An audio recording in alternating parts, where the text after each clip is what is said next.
विशाल महाराष्ट्रामधून प्रतिनिधी साईनाथ रामपूरकर। आज आम्ही अक्कलकोट श्री अक्कलकोट वट उत्सव मंदिरात आहो आणि मंदिराचे आमचे अध्यक्ष महेश इंगळे साहेब यांचे सुपुत्र प्रथमेश महेश इंगळे हे आपल्याला थोडी माहिती देतील। आज 148वा पुण्यतिथी आहे स्वामींची आणि स्वामींची काय काय नियोजन होणार आहे याबद्दल आपल्याला प्रथमेश साहेब सांगतील, त्याबद्दल तुम्ही सांगू शकता काय? नमस्कार, श्री स्वामी समर्थ। उद्या बुधवार तसेच 15 एप्रिल तसेच स्वामींची 148वी पुण्यतिथीनिमित्त उद्या सकाळी सर्वप्रथम नामविना सप्ताह, अखंड नामविना सप्ताह आपलं सलग 7 दिवस सुरू होता, त्याचं उद्या समाप्ती सकाळी 6 वाजता असेल। तसेच आपले सकाळी 11 वाजता नैवेद्य आरती होईल। नैवेद्य आरतीनंतरनं 4:30 वाजता ही महाराजांची पालखी ही नगर प्रदक्षिणेनं समाधी मठकडे जाऊन इकडे मंदिरात येईल। त्यानंतर पूर्ण दिवसाची सांगता होईल। तसेच दर्शनाच्या सोयीकरिता महिलांना वेगळं सेपरेट रांग आहे, पुरुषांना जेंट्स लोकांना वेगळं सेपरेट रांग आहे। रांगेमध्ये उन्हाचा त्रास होऊ नये म्हणून दर्शन मंडपाची सोय देखील केलेलं आहे। ठिकठिकाणी पाणपोईची सोय, पाणी वाटपाची सोय ही स्वामी भक्तांकडून केलेली आहे। तसेच मंदिर परिसरात कोणतीही मेडिकल समस्या झाली तरी आपत्कालीन सुविधा देखील मंदिरात सुविधा ही उपलब्ध आहे।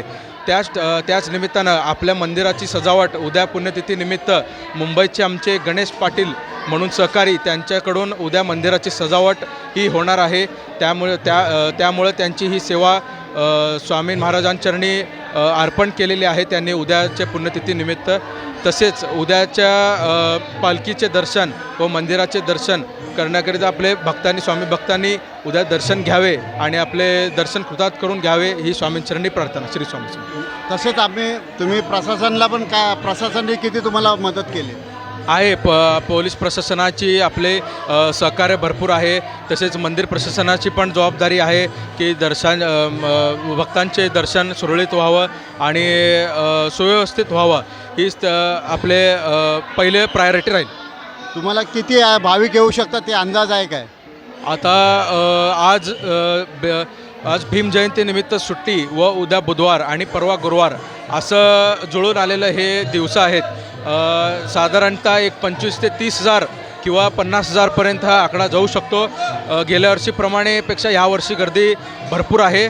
सुट्टीनिमित्त भाविक भरपूर येत आहेत आणि भाविकांनीसुद्धा उन्हाळ्याची काळजी घेऊन, कारण टेम्परेचर आता सगळीकडे वाढलेलं आहे, ती काळजी घेऊन भाविकांनी दर्शनाला यावे।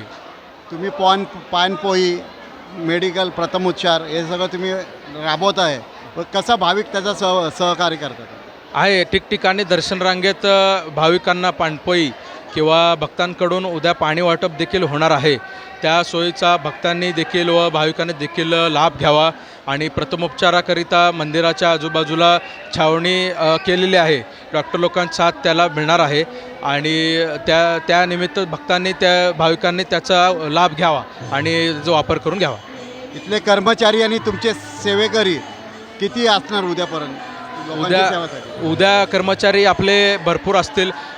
साधारणतः 50 कर्मचारी व 50 सेवेकरी असं त्यांचा ग्रुप असेल आणि सेवेकरी तर दररोज असतात आणि त्यांची सेवा दररोज असते। उद्या पालखीनिमित्त त्यांची सेवा लाभेल ही आम्ही विनंती करतो। आपण पाहिला प्रथमेश साहेबांनी चांगली मुलाखत दिली। महेश इंगळे साहेबांच्या पाऊल ठेवून हे आपले प्रथमेश साहेब चालले आहे। स्वामीचरणी त्यांना आयुष्य पुढे जावं, चांगले लोकांशी सहकार्य करावं भक्तांचे। श्री स्वामी समर्थ।